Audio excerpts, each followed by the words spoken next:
아멘. 이제 9월부터 시작되는 본문의 말씀은 열왕기 하 말씀입니다. 그래서 오늘 말씀에서는 이제 엘리야의 시대가 지나고 엘리사의 시대가 이제 시작되는 그런 말씀의 내용인데, 하나님께서는 엘리야 다음 이제 시대의 선지자로 엘리사를 세우려고 하심을 우리가 오늘 말씀을 통해서 볼 수가 있습니다. 그런데 하나님이 엘리사를 세우시기 위한 이 방법이 다른 때보다는 굉장히 되게 특이합니다. 그렇죠? 그래서 오늘 말씀에서 어떻게 엘리사가 다음 선지자로 쓰임받게 되어 있는지 이야기를 하고 있는데, 이 엘리사가 엘리야를 따라다녔다고 해서 하나님께서 엘리사를 그냥 쓰신 게 아니라는 거예요. 이 엘리사가 하나님께 쓰임 받았던 이제 두 가지 이제 말씀들이 있어요. 두 가지 방법들이 있어요. 방법이라기보다는 이제 엘리사가 행했던 것들이에요. 그러니까 어떤 것이 있냐면은 열왕기 이제 상 19장에 보면은 19장에서 엘리야가 뭐라고 고백을 하냐면은 하나님 항상 왜 나 혼자만 있습니까? 이게 막 고백을 해요. 나 혼자만 있습니다. 19장 10절에서도 나 혼자 있습니다.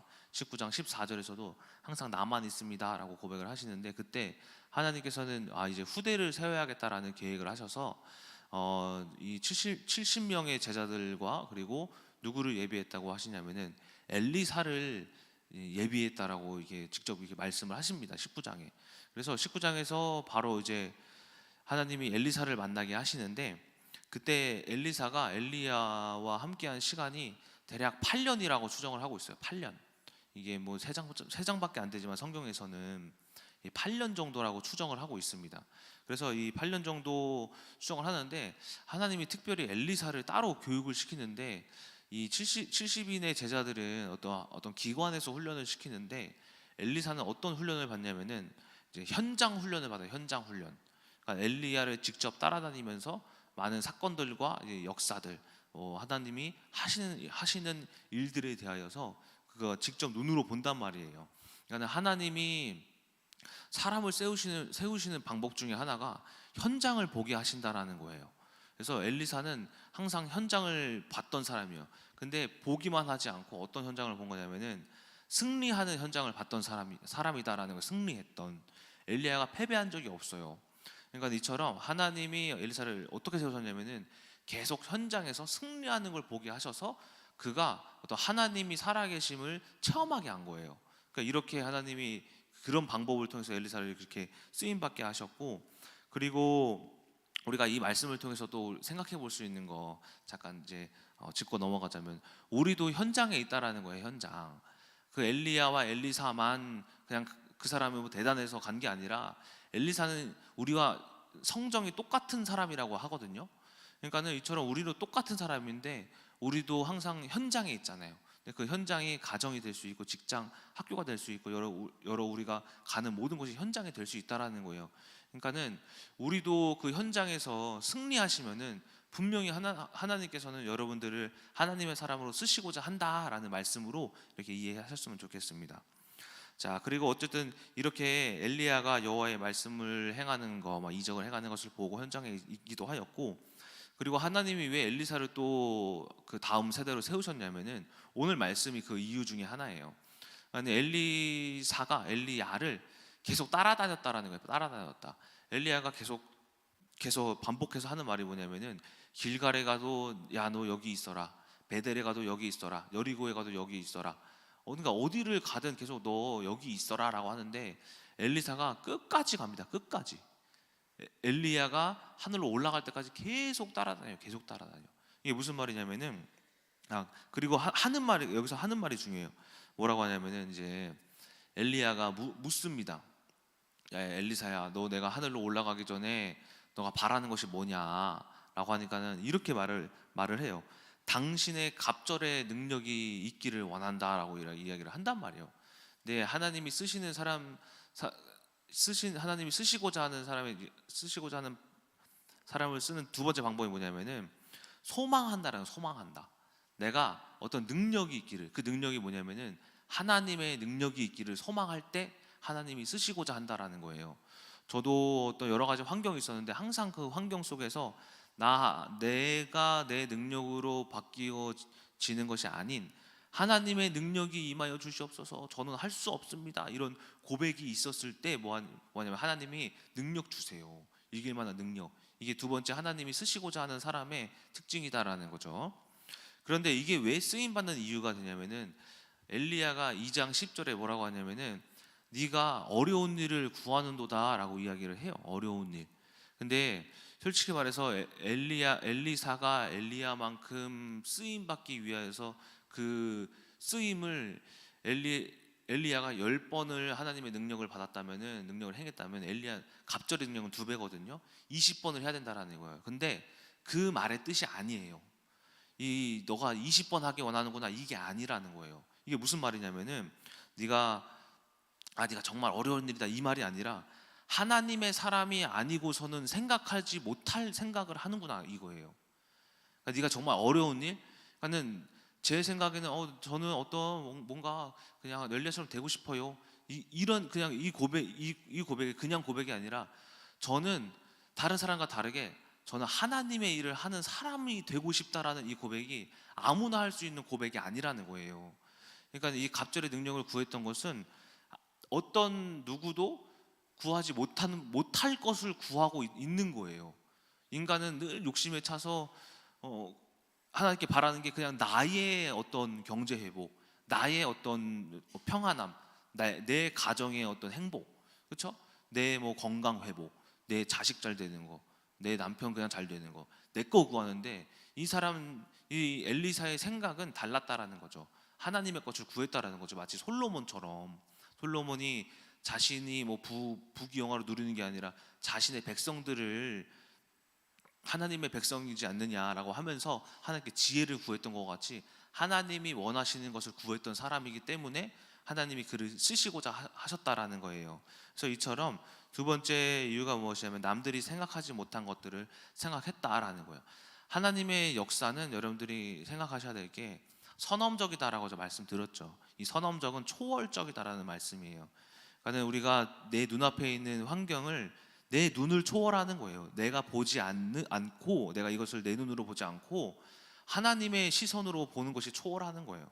내 귀에 들리는 소리도 내 귀에 직접 들어오는 이 소리를 내 귀로 듣지 않고 하나님의 음성으로 듣는 것, 이게 초월한다라는 거예요. 그러니까 엘리사는 자신의 삶을 초월한 거예요. 이 삶 자체를 내가 하나님을 위해 살겠다라는 이 하나님께 드리는 이 고백 때문에 엘리사가 쓰임 받을 수 있음을 이야기하고 있다라고 할 수 있습니다.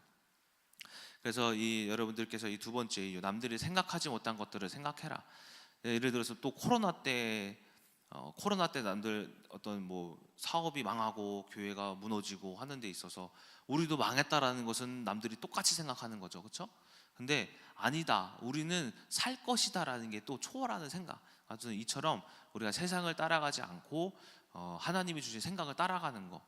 그래서 저번에 이경호 목사님이 이번 주일날 본질에 대해서 말씀드릴 때 이 세상의 본질이 훼손되었다라고 이야기를 하셨잖아요.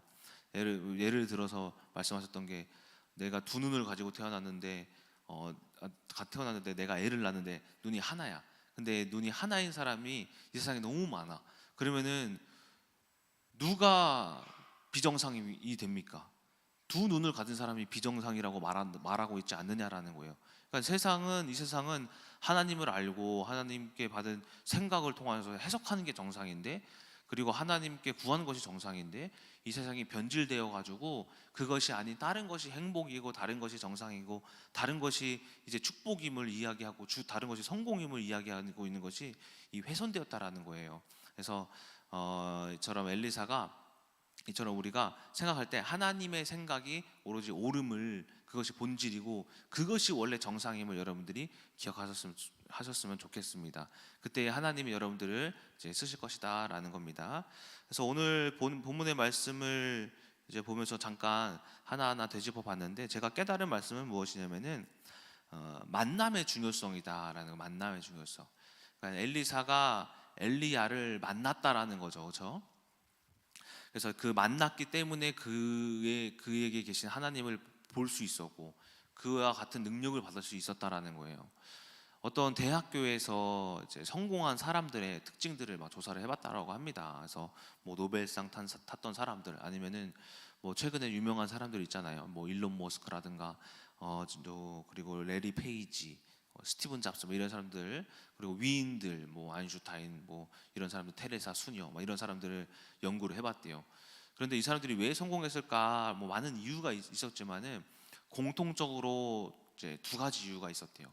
첫 번째가 뭐냐면은 어려운 환경에서 태어났거나 뭐 이제 평범한 환경에서 태어났다가 어려운 일을 만났거나 그런 어려웠던 시절이 있었고, 이제 두 번째가 뭐냐면은 위대한 만남이 있었대요. 늘 사람들이 위대한 만남을 통해서 생각을 바꾸고 어떤 행동을 바꾸기 시작했다라는 거예요. 그러니까 이처럼 우리도 성경에서 뭘 볼 수가 있냐면은 위대한 만남이 있다라는 거죠. 그게 오늘 말씀에서는 엘리사가 엘리야였지만은 사실은 엘리사가 엘리야를 만난 게 아니라 엘리사가 엘리야에게 계신 하나님을 만난 거예요. 그러니까 이처럼 우리가 만남이라는 것은 사람을 보는 게 아니라 그 사람 속에서 일하시는 하나님, 일하실 하나님. 이 비록 이 사람이 불신자라도 그걸 생각하는 거예요. 아, 이 불신자를 통해서라도 역사하실 하나님. 그 만남을 오늘 이야기해 드리고자 합니다. 그래서 이 성경에서도 아브라함이 어려운 환경에 있긴 했죠. 자녀가 없었고.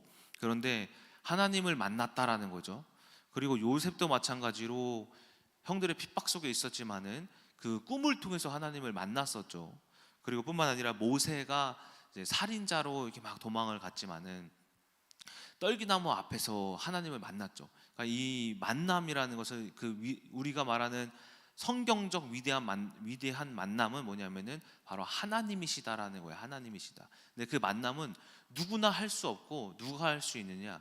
이것이 하나님의 뜻임을 알 때 우리가 하나님을 만나는 거예요. 그래서 오늘 말씀에서도 이제 등장하는 엘리사가 내가 엘리야를 통하여서 엘리야가 하늘로 올라간다는 걸 알고 있다라고 하잖아요. 그런데 그것을 통해서 엘리사가 뭘 봤냐면은 내가 하나님께 다음 세대로 쓰실 사람인 것을 본 거예요. 그렇기 때문에 갑절의 능력을 원했던 것이고, 그러니까 이처럼 엘리사도 엘리야를 보고 따라간 게 아니라 엘리야에게 계신 하나님을 따라갔음을 우리 여러분들이 기억하셔야 한다라는 겁니다. 그래서 엘리야가 올라간 이후에 바로 14절에 뭐라고 합니까? 여호와여 어디 계시나이까 하면서 엘리야의 옷을 똑같이 둥글게 말아가지고 요단강을 치니까 이게 물이 다 막 이리저리 사방팔방으로 갈라졌다고 하잖아요. 그러니까 이처럼 엘리사 또한 하나님을 만났던 사람이다라는 겁니다. 그래서 우리가 수많은 환경도 마찬가지로 그 안에서 우리가 나를 구원해줄 어떤 사람을 만나는 게 아니라 하나님을 만나는 거. 어떤 문제 속에서도 하나님을 만나는 거, 직장에서도 하나님을 만나기 원하고, 가정에서도 여러 가지 환경 속에서 하나님을 만나고자 하는 그 마음이 굉장히 중요하다라는 거예요.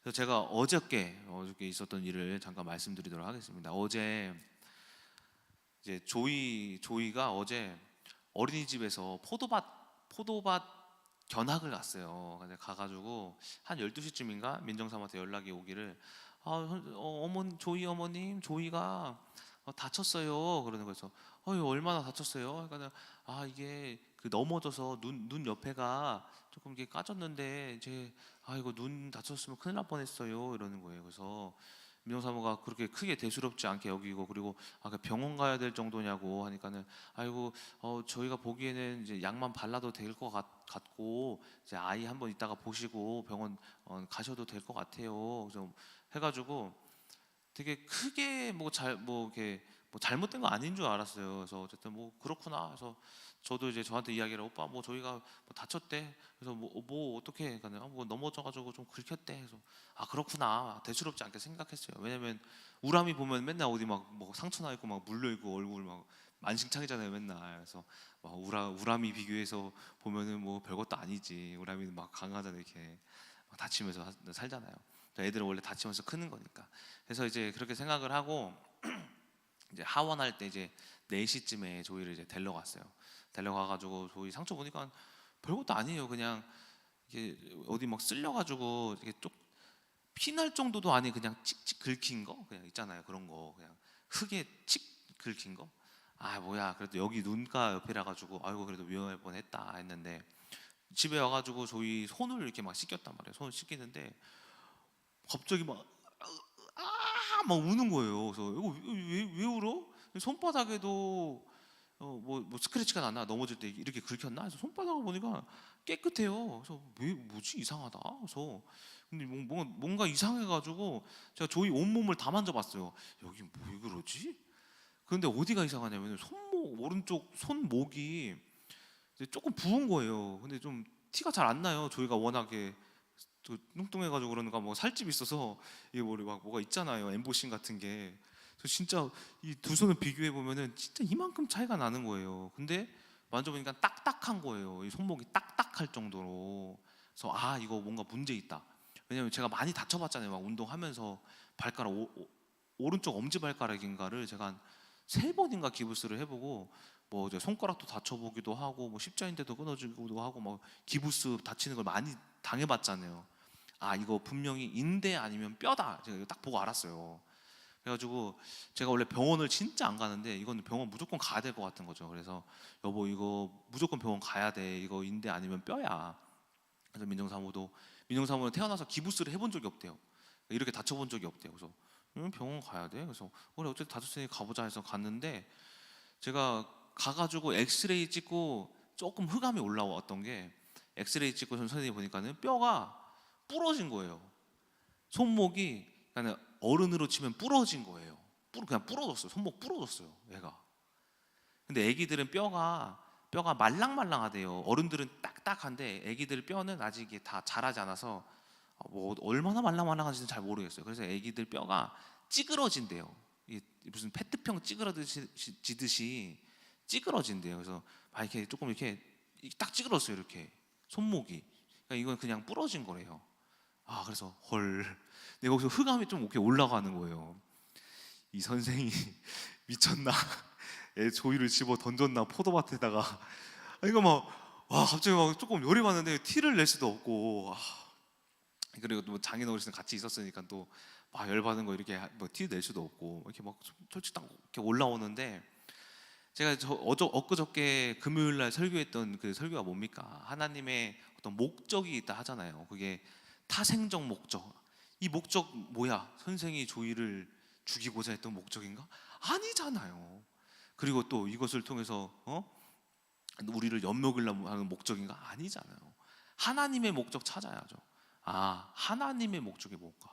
이 타생적인 목적을 막 찾고 후생적 목적 있다 했잖아요.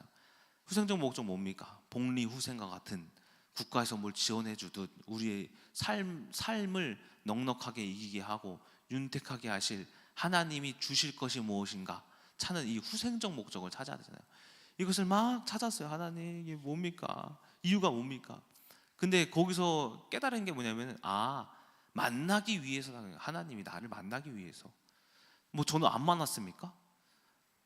근데 하나님은 계속해서 만나고 싶다라는 거예요. 나를. 바울아 계속해서 만나려고. 민정인 사모에게 만나려고. 이 바울 니에게 만나려고. 장모님에게 만나려고. 같이 이렇게 돌봐주시는 장모님 장인어른 계시거든요. 장인어른 하나님 만나게 하시려고. 이게 문제 주지 않았냐? 그거 듣고 한 1분 만에 탁 깨어나가지고 맞습니다 하나님 이거 만나 주시려고 라는 이 해석을 한 거예요. 그러니까 그 시간표가 뭐가 문제입니까? 선생님? 아니죠. 선생님이 틀렸습니까? 아니죠. 선생님이 잘못했습니까? 아니다라는 거예요. 누구의 시간표고 누구의 잘못이고 누구를 깨우시기 위한 말씀이에요? 사건이에요? 바로 나. 이 사람도 아니고 뭐 조이에게 야 조이야 다음부터 조심해라. 네 깨어 있어야 되는 말씀이야. 애가 알아듣겠습니까? 부모인 내가 깨어 있어야지. 비록 밖에서 다쳤어도 이것은 영적인 일이잖아요. 내 영이 뭔가 잘못됐구나.